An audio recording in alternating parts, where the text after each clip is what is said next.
ॐ ज्ञानतिमिरान्धस्य ज्ञानञ्जनशलाकया चक्षुरुन्मीलितं येन तस्मै श्रीगुरुवे नमः। नमो विष्णुपादाय कृष्णप्रेष्ठाय भूतले श्रीमते भक्तिवेदान्त स्वामिन्निति नामिने। नमस्ते सारस्वती देवे गौरवाणी प्रचारिणे निर्विशेष शून्यवादी पाश्चात्य देश तारिणे। नित्यानंद नमस्तुभ्यं प्रेमानंद प्रदायिने कलो कल्मषनाशाय जानवापतये नमः। नमो महावदन्याय कृष्ण प्रेम प्रदायते कृष्णाय कृष्ण चैतन्य नामने गौरतुसे नमः। जय श्री कृष्ण चैतन्य प्रभु नित्यानंद श्री अद्वैत गदाधर श्रीवासादि गौर भक्त वृंद। हरे कृष्णा कृष्णा कृष्णा हरे हरे हरे राम राम राम हरे हरे। हरे कृष्णा। सब सभी भक्तों का हार्दिक स्वागत है आज के श्रीमद् भगवद गीता के चर्चा में। हम लोग चर्चा कर रहे हैं चैप्टर 7 एंड वर्स नंबर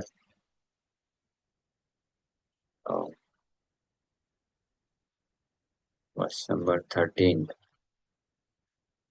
एक मिनट, दूसरा टैब खोलिए। Verse number 13। सो 12 नंबर श्लोक पे कल चर्चा किए थे।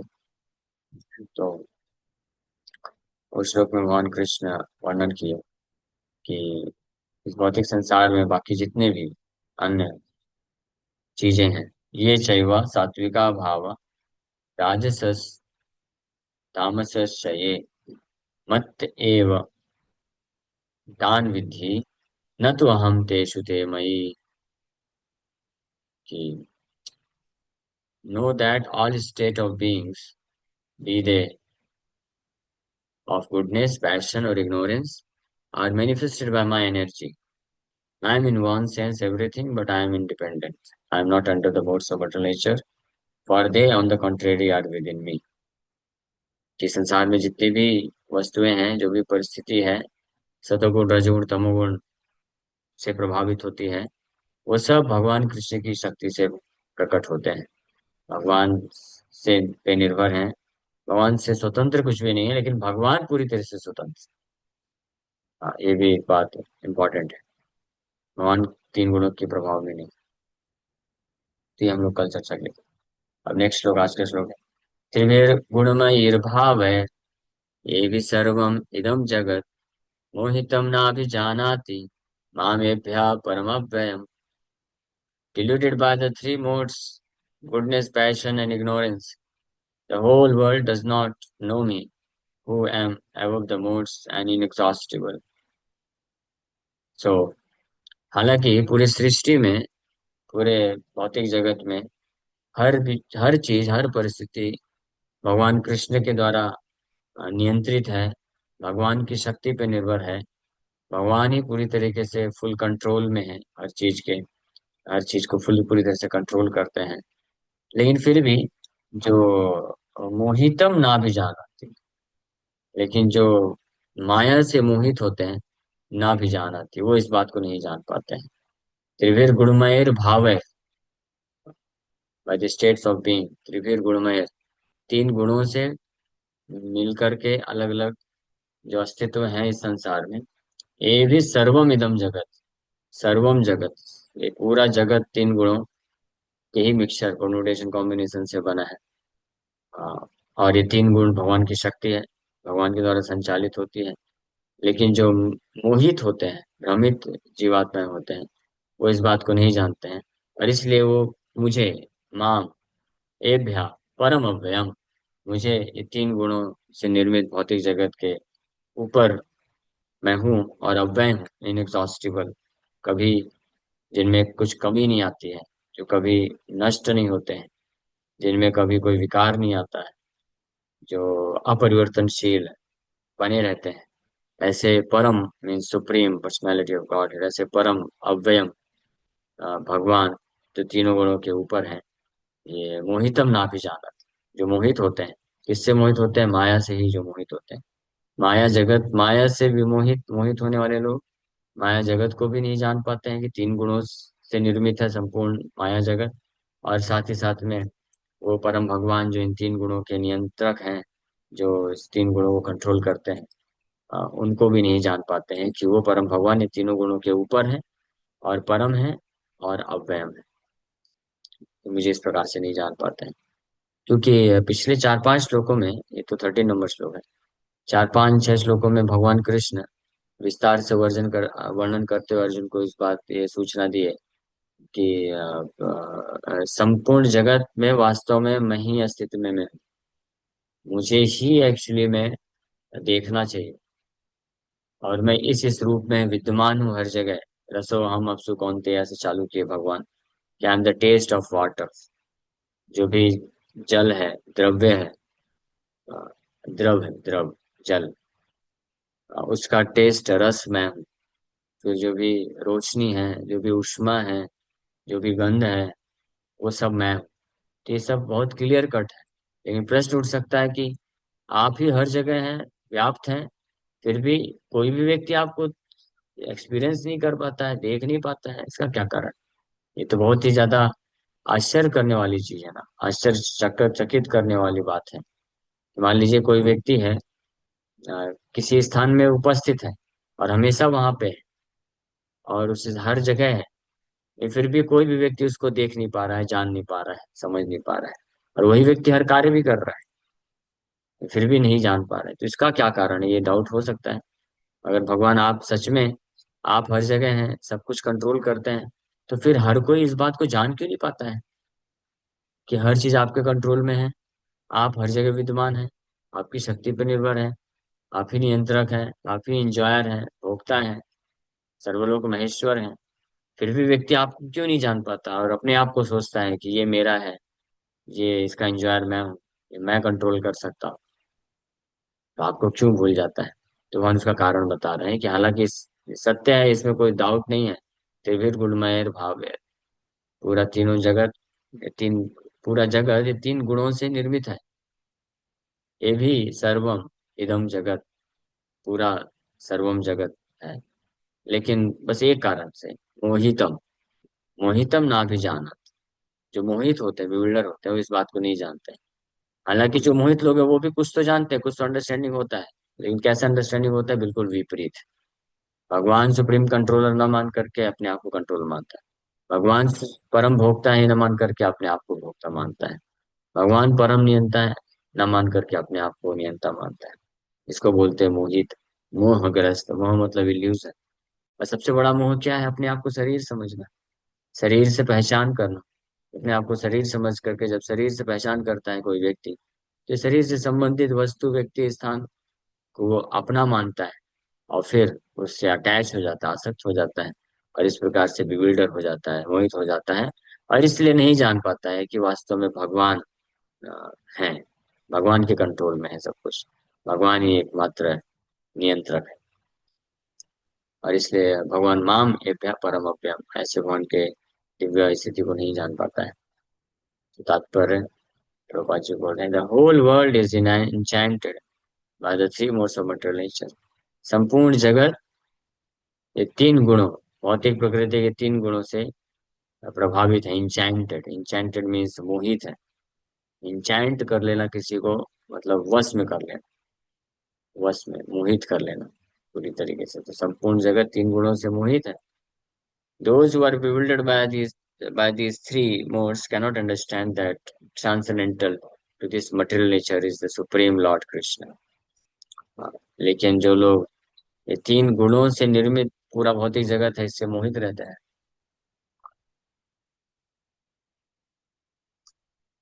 इस प्रकार से मोहित होने के कारण वो इस बात को नहीं समझ पाते हैं कि इस भौतिक प्रकृति जो कि तीन गुणों से निर्मित है, तीन गुणों से पूरी तरीके से प्रभावित है, उसके परे ट्रांसेंडेंटल यानी उसके परे दिव्य स्थिति में भगवान, परम भगवान कृष्ण भी कृष्ण रहते हैं, कृष्ण इससे अप्रभावित रहते हैं।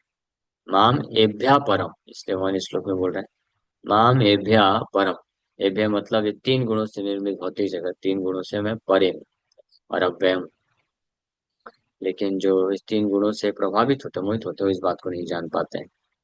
Every living entity under the influence of material nature has a particular type of body and a particular type of psychological and biological activities according. इस संसार में हर जीवात्मा प्रकृति के अ, तीन गुणों से प्रभावित है, और उसके प्रभाव के कारण ही हर किसी को एक विशेष प्रकार का शरीर मिलता है, विशेष प्रकार का स्वभाव मिलता है, और एक विशेष प्रकार की अलग अलग प्रकार की उसकी जो है गतिविधियां होती हैं, बायोलॉजिकल एक्टिविटीज, शारीरिक गतिविधियां होती हैं। ये भौतिक प्रकृति के प्रभाव के कारण है। लेकिन मोहित होने के कारण, मोहग्रस्त होने के कारण व्यक्ति अपने आप को, ये जो अ, भौतिक शरीर है, इससे इनसे इसको अपने आप को आइडेंटिफाई करता है, इसलिए वो फंसा रहता है। So there are four classes of men functioning in the three material modes of nature. चतुर्विधा चातुर्वर्णम मया सृष्टम गुण कर्म विभाग सा। तो इस भौतिक तीन गुणों के आधार पर जीवन यापन करने वाले चार प्रकार के मनुष्य होते हैं, जिसमें से those who are purely in the mode of goodness are called brahmanas, those who are purely in the mode of passion are called kshatriyas, those who are in the modes of both passion and ignorance are called vaishyas, those who are completely in ignorance are called shudras। लेकिन ये चारों तीन गुण से तो प्रभावित है। जो ज्यादातर purely in the mode of goodness, सतोगुण के अवस्था में ज्यादातर होते हैं, प्रिडोमिनेटली, वो ब्राह्मण कहलाते हैं। जो प्योरली मोड ऑफ पैशन, रजोगुण में ही मुख्य रूप से अवस्थित होते हैं, वो क्षत्रिय कहलाते हैं। और जो रजोगुण तमोगुण के मिक्सचर मोड में होते हैं, उनको वैश्य बोला जाता है। और जो पूरी तरीके से केवल मोड ऑफ इग्नोरेंस, तमोगुण में होते हैं, उनको शूद्र कहा जाता है। And those who are less than that are animals और एनिमल लाइफ। ये चार प्रकार के जो कैटेगरी है, ये तो फिर भी मनुष्य समाज के अंतर्गत इनकी गिनती हो जाती है, क्योंकि ये कुछ तो धर्म के चीजों को पालन करते हैं।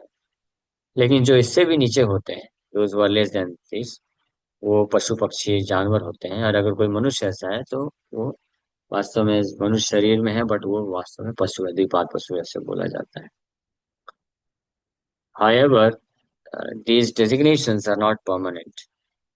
लेकिन ये जो भौतिक उपाधियां हैं, अलग अलग तीन गुणों के आधार पर अलग अलग मनुष्य कुछ भौतिक उपाधियां मिलती हैं, लेकिन ये परमानेंट नहीं है। क्यों नहीं है परमानेंट? क्योंकि परमानेंटली सनातन रूप से तो हम जीवात्मा है, हम ये शरीर नहीं है। तो इसलिए शरीर के अलग अलग स्थिति में होने के बावजूद भी हम उससे प्रभावित नहीं है, जीवात्मा प्रभावित नहीं। लेकिन जब जीवात्मा अपने आप को इस शरीर से मन बुद्धि से पहचान कर बैठता है, तब उसको, वो उससे पहचान करने के कारण उससे प्रभावित हो जाता है, सुख या दुख को अनुभूति करता है। और अगर ये कोई डिजिग्नेशन, सर्वोपाधि विनिर्मुक्तम तत्परत्वेन निर्मलम ऋषिकेन ऋषिकेश सेवनम भक्ति उच्यते। लेकिन ये जो अनेकों सारी प्रकार की जो ये आसक्ति है, उससे ऊपर उठ जाता है, उपाधियां, डेजिग्नेशन, सारे डेजिग्नेशन से जो ऊपर उठ जाता है, तो वो फिर इसमें नहीं फंसता है, इज अबव दिस। ये उपाधियां, इन सारी उपाधियों से मुक्त होकर के जो भगवान का सेवा करता है, वो भक्ति योग कहलाता है, भक्ति उच्चते। आई मे बी आइदर अ ब्राह्मण, क्षत्रिय, वैश्य और what ever, in any case this life is temporary. ये भौतिक जीवन बहुत ही क्षणिक है। भौतिक उपाधि के रूप में भले ही कोई अलग अलग उपाधियां लेके बैठा हो, ब्राह्मण, क्षत्रिय, वैश्य, या आजकल की भौतिक अलग अलग उपाधियां हैं, डॉक्टर, इंजीनियर, धंधे वाला व्यक्ति, पॉलिटिशियन, ये सब उपाधियां क्षणिक होती हैं। जीवात्मा की असली उपाधि क्या है? कृष्ण दास, कृष्ण का दास है जीवात्मा। इसलिए कृष्ण से ही आसक्ति होकर करके एकमात्र जीवात्मा का कर्तव्य है कि वो कृष्ण के प्रेम में सेवा में लगा रहे।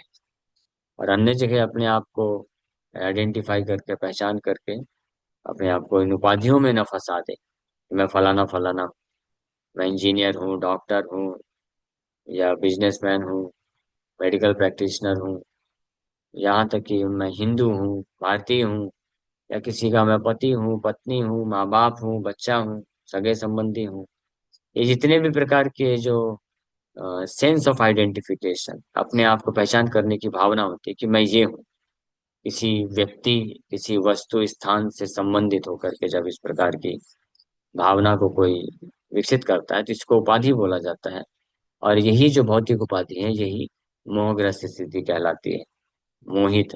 और ऐसे जो मोहित लोग होते हैं, ना भी जान आते, वो भगवान को नहीं जान पाते हैं कि भगवान परम अव्ययम है, तीनों गुणों के ऊपर है। तो ये नहीं जान पाते हैं कि ये सब टेम्परेरी है। जीवन, ये जितनी भी उपाधियां हैं, ये वास्तव में ये क्षणिक है। ये समय के लिए होती है, यानी हमारी है ही नहीं वो शरीर से। So, but although life is temporary and we do not know what we are going to be in the next life, by the spell of this illusory energy, we consider ourselves in terms of this bodily conception of life, and we thus think that we are American, Indian, Russian, or Brahman, Hindu, Muslim, etc. And if we become entangled with the modes of material nature, then we forget the Supreme Personality of Godhead. Who is behind all these modes? So Lord Krishna says that living entity is deluded by these three modes of nature, do not understand that behind the material background is the Supreme Personality of God. तो हालांकि इस संसार की सारी उपाधियां क्षणिक हैं, लेकिन फिर भी जो व्यक्ति अपने भविष्य के बारे में, अन्य जीवन के बारे में अज्ञान होता है, अज्ञानता में रहता है, अपनी यह वास्तविक पहचान आत्मा के रूप में नहीं कर पाता है, तो ये भगवान की माया शक्ति के प्रभाव में आने के कारण वो अपनी पहचान अलग अलग भौतिक उपाधियों से फिर करता है, करना पड़ेगा। कुछ ना कुछ तो हमको उपाधि रखना ही पड़ेगा, अपना सेंस ऑफ आइडेंटिफिकेशन रखना ही पड़ेगा। अगर हम अपने आप को कृष्ण का नहीं मानेंगे, कृष्ण का दास नहीं मानेंगे, और कृष्ण को अपना नहीं मानेंगे, तो इस संसार में फिर किसी न किसी वस्तु, व्यक्ति, स्थान, परिस्थिति को तो हमको अपना मानना ही पड़ जाएगा कि वो हमारा है और हम उसके हैं या उसका है। ये ये इसको बोलते हैं मिथ्या उपाधि, फॉल्स डेजिग्नेशन। और इसको बोलते हैं मोहित अवस्था, मोहितम ना भी जानाते। ये बिविल्डर्ड कंडीशन होती है जीवात्मा की, और इसी के कारण वो अनेकों प्रकार के जो है कष्ट महसूस करता है। क्योंकि जितनी भी अलग अलग प्रकार की उपाधियां हैं, हम अपने आप को अगर कृष्ण के अलावा किसी भी व्यक्ति के साथ आइडेंटिफाई करेंगे, किसी भी व्यक्ति के साथ अगर हम अपने आप को आइडेंटिफाई करते हैं, मतलब कि ये मैं इनका हूँ या ये मेरे हैं, ऐसे आइडेंटिफिकेशन रखता है, तो निश्चित रूप में उसका केवल एक ही परिणाम होता है, उस व्यक्ति को दुख झेलना पड़ता है। क्योंकि वो परमानेंट नहीं है, कोई भी उपाधि परमानेंट नहीं है संसार में। कोई अपने आप को बहुत बड़ा साइंटिस्ट मान ले, इंजीनियर मान ले, लेकिन कब तक? जब तक ये जीवन है तब तक ही। कोई अपने आप को भारत का मान ले कि मैं भारतीय हूँ, भारत देश मेरा है, लेकिन कब तक के लिए? जब तक ये शरीर है। जैसे ये शरीर छोड़ेगा, अगले जीवन में पाकिस्तान में पैदा हो गया तो अपने आप को पाकिस्तानी बोलेगा, पाकिस्तान जिंदाबाद, भारत मुर्दाबाद, ऐसे बोलेगा। जब भारत में जन्म रहता है तो भारत जिंदाबाद जिंदाबाद, पाकिस्तान मुर्दाबाद चिल्लाता है। हाँ, तो ये डिफरेंट डिफरेंट विविध प्रकार की उपाधियां, जीवात्मा जो कि क्षणिक उपाधियां हैं, इसको जब तक लेके बैठा रहता है, तब तक वो मोहित अवस्था में पड़ा रहता है, और अनेकों प्रकार की पीड़ा महसूस करता है।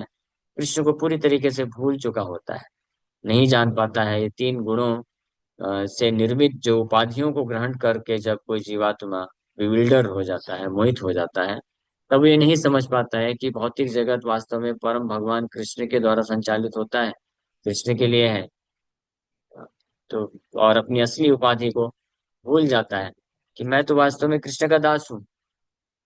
तो जब इस मोहित अवस्था में होता है तो अपने आप को कृष्ण का दास, कि मैं कृष्ण का हूँ, कृष्ण मेरे हैं, ये भूल करके फिर अपने आप को किसी अन्य व्यक्ति का दास या स्वामी समझता है कि ये मेरा है, मैं इसका हूँ। इस प्रकार की उपाधि विकसित कर लेता है, जो कि टेम्परेरी है, नष्ट हो जाती है। या तो इस जीवन में रहते हुए हम जिससे अपने आप को आइडेंटिफाई करते हैं, या तो वो हमको छोड़ के चला जाएगा, या हमको उसको छोड़ना पड़ जाएगा। और नहीं तो मृत्यु के समय में तो सब छोड़ना ही पड़ता है। मृत्यु सर्वहरश्चाहम। तो इसलिए उस परिस्थिति को क्यों आने देना चाहिए अपने जीवन में कि जब हमारे ऊपर बलपूर्वक हमको इन उपाधियों को छोड़ने के लिए फोर्स किया जाएगा, तो उस वक्त तकलीफ बहुत होगी।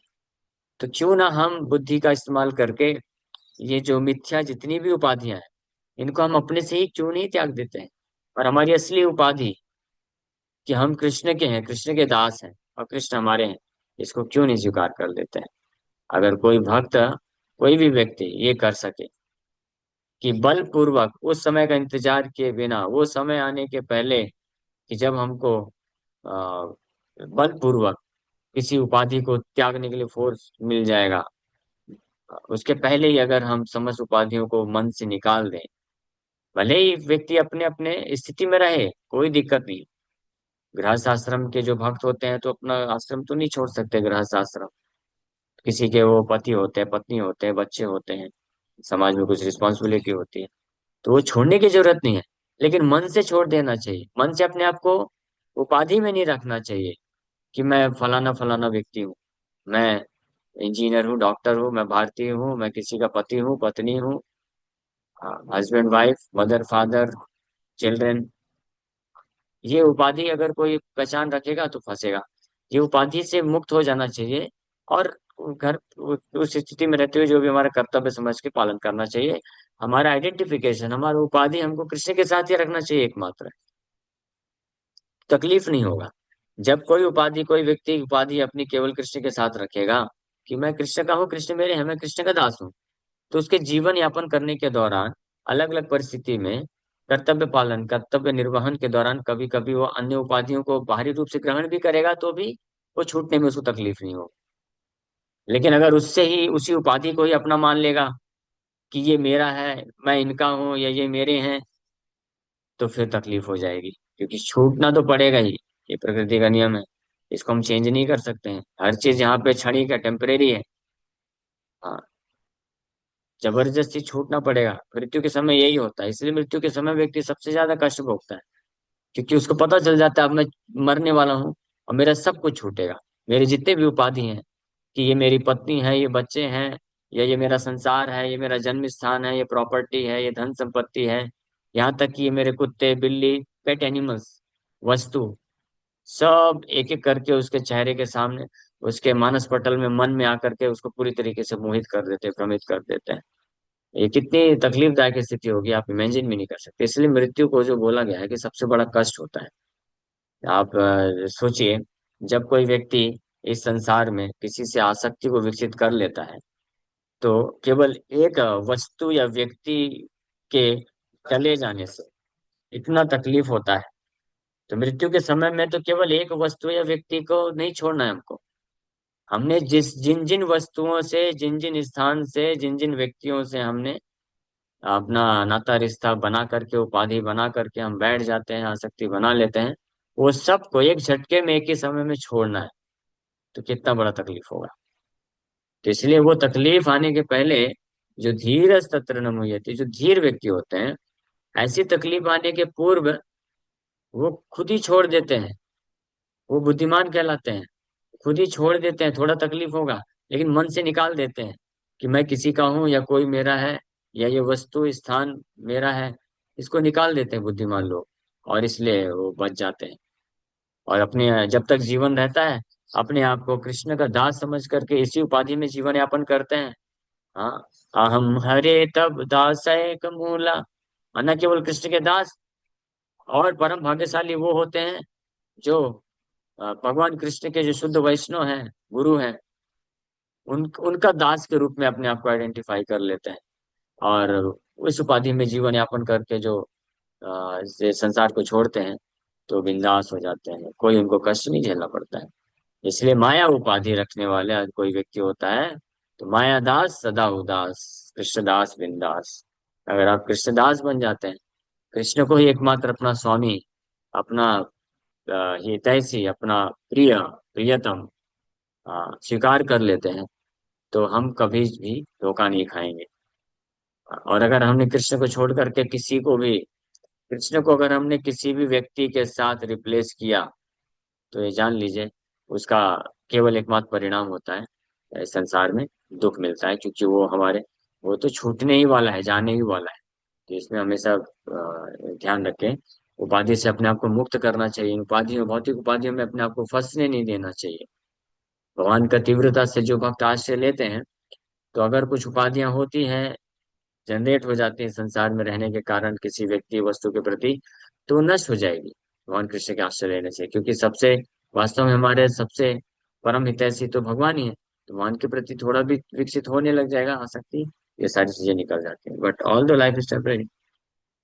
सो व्यक्ति इस प्रकार से भूल जाता है, एंड परम भगवान को भूल जाता है। So lord Krishna says that living entities deluded by these three modes of nature do not understand that behind the material background is the supreme personality of Godhead.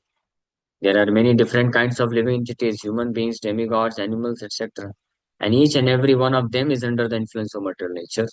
And all of them have forgotten the transcendent personality of God. Those who are in the modes of passion and ignorance, and even those who are in the mode of goodness, cannot go beyond the uh, impersonal Brahman conception of the absolute truth. They are bewildered before the Supreme Lord and His personal feature, which possesses all beauty, opulence, knowledge, strength, fame, and renunciation. When even those who are in goodness cannot understand what hope is there for those in passion and ignorance. So, Krishna consciousness is transcendental to all these three modes of material nature, and those who are truly established in Krishna consciousness are actually liberated. यहाँ तक कि सतोगुण, ये भी तो तीन गुणों का बंधन है। तो सतोगुण, रजोगुण, तमोगुण, ये तीनों से अपने आप को जो आइडेंटिफाई करता है, तो वो उसमें फंसा रह जाता है। लेकिन जो कृष्ण भावनामृत अ, को स्वीकार करते हैं, उसमें अपने आप को स्टेब्लिश कर लेते हैं कृष्णदास के रूप में, तो वो वास्तव में इस भौतिक संसार में रहते हुए वो मुक्त पुरुष होते हैं, समस्त भौतिक आसक्ति से मुक्त, कष्ट, तकलीफ, फ्रस्ट्रेशन से मुक्त हो जाते हैं, और बिंदास होकर के आनंदमय तरीके से हर परिस्थिति में, कैसी भी स्थिति में, वो कृष्ण के सेवा में लगे रहते हैं। हाँ, तो ये इतना मोहितम ना भी जाना, कि जो मोहित लोग, मोहित हो जाना, तो माया is so powerful.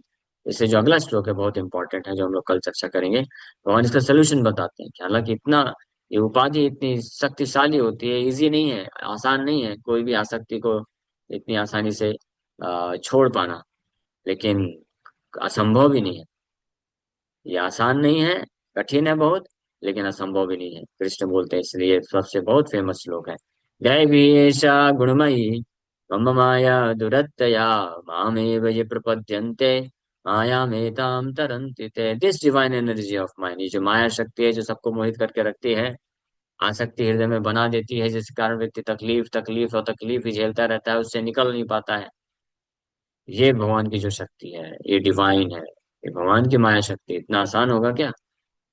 Consisting of three modes of material nature is difficult to overcome, भगवान खुद बोल रहे हैं, भगवान खुद बोल रहे हैं बहुत कठिन है इसको ऊपर कर पाना, लेकिन साथ में एक चीज भी बोल रहे हैं।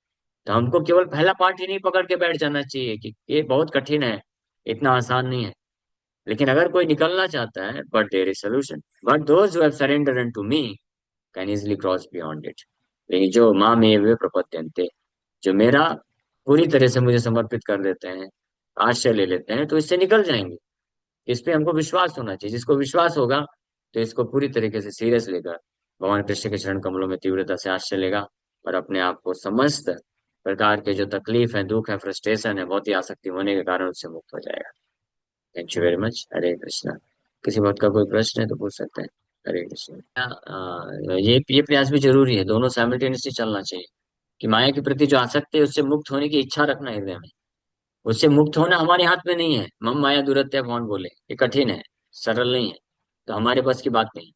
लेकिन वो भौतिक आसक्ति से मुक्त होने की इच्छा हृदय में रखना है, कि हाँ मुझे इससे से मुक्त होना है, और ये इच्छा जब रहेगी तब कृष्ण का आश्रय ले पाएगा वो। कृष्ण के प्रति आसक्ति विकसित करने की इच्छा रहेगी, तो फिर कृष्ण का आश्रय लेगा तो निकल जाएगा। तो ये सोल्यूशन है, परफेक्ट सोल्यूशन भगवान इसमें बता रहे हैं। इसके ऊपर हम लोग कल और विस्तार से चर्चा करेंगे। माम ये वे प्रपद्यन्ते माया में ताम तरन्ते। ओके, हरे कृष्ण। प्रति हमको बढ़ना है तो सब कुछ छोड़ना पड़ता है। लेकिन जब छोड़ने की बात आती है ना, धैर्य, एक मिनट, छोड़ने की बात आती है ना, तभी धैर्य नहीं आ तभी पाता। हम, हाँ, तभी हम वो गट्स दिखा नहीं पाते। जैसे दो चॉइस होती है कि आप एक एक तरफ भगवान है यस। और एक तरफ ये माया हाँ, है, तो हम माया को ही चूज कर लेते हैं। सही बात है। तो इसलिए हाँ। ये सही बोल रहे हैं आप, क्योंकि जब कोई भौतिक आसक्ति के कारण कोई बहुत तकलीफ में होता है, तो इतना आसान नहीं हो पाता है कि वो उसको छोड़ने के लिए तैयार हो जाए। तो वही तो बात है। उसी टाइम पे ये निर्भर करता है कि अगर वो उस टाइम पे वो डिसीजन ले लिया कि हाँ नहीं, मुझे इससे बाहर, इसको ओवरकम करना है, मुझे इससे निकलना है, तब वो कृष्ण का तीव्रता से आश्रय लेकर के फिर निकल सकता है। लेकिन अगर कोई डिसाइड ही नहीं करता है कि नहीं, मुझे इससे निकलना ही नहीं है, तो उसके लिए फिर बहुत मुश्किल है, क्योंकि फिर वो कृष्ण का आश्रय नहीं ले पाएगा। जैसे ये हमने देखा प्रैक्टिकल, इसीलिए जब कोई भी हम काउंसलिंग करते हैं, स्पेशली यूथ डिवोटीज होते हैं, तो वो बेचारे किसी न किसी आसक्ति में फंस जाते हैं, तकलीफ झेलते हैं। और स्पेशली यूथ के लिए एक सबसे बड़ी आसक्ति यही है, अपोजिट सेक्स के साथ अटैचमेंट हो जाना, बॉय का गर्ल के साथ, गर्ल का बॉय के साथ, और फिर इतना तकलीफ झेलते हैं। तो मैं बस यही पूछता हूँ कि आप उससे निकलना चाहते हो क्या? निकलना चाहते हो तो निकल जाओगे, बहुत सोल्यूशन। लेकिन यहीं पे फंस जाते हो कि वो उससे उससे अपने आप को मुक्त नहीं करना चाहते। तकलीफ होती है, मानते हैं इस बात को, लेकिन फिर भी अपने आप को निकालने की इच्छा प्रकट नहीं होती है, इसलिए माया इतनी पावरफुल। लेकिन कोई भी व्यक्ति जो ऐसे तकलीफदायक जो आसक्तियां हैं उससे मुक्त होने के लिए अगर इच्छा भी कर लेता, तो ऐसा भक्त अगर कृष्ण का फिर आश्रय लेगा, तो ज्यादा समय नहीं लगेगा, वो इमीडिएटली निकल जाएगा। कृष्ण परम भगवान है, परम शक्तिशाली है, इमीडिएटली निकाल सकते हैं। लेकिन इच्छा तो रखनी चाहिए, ये बात है।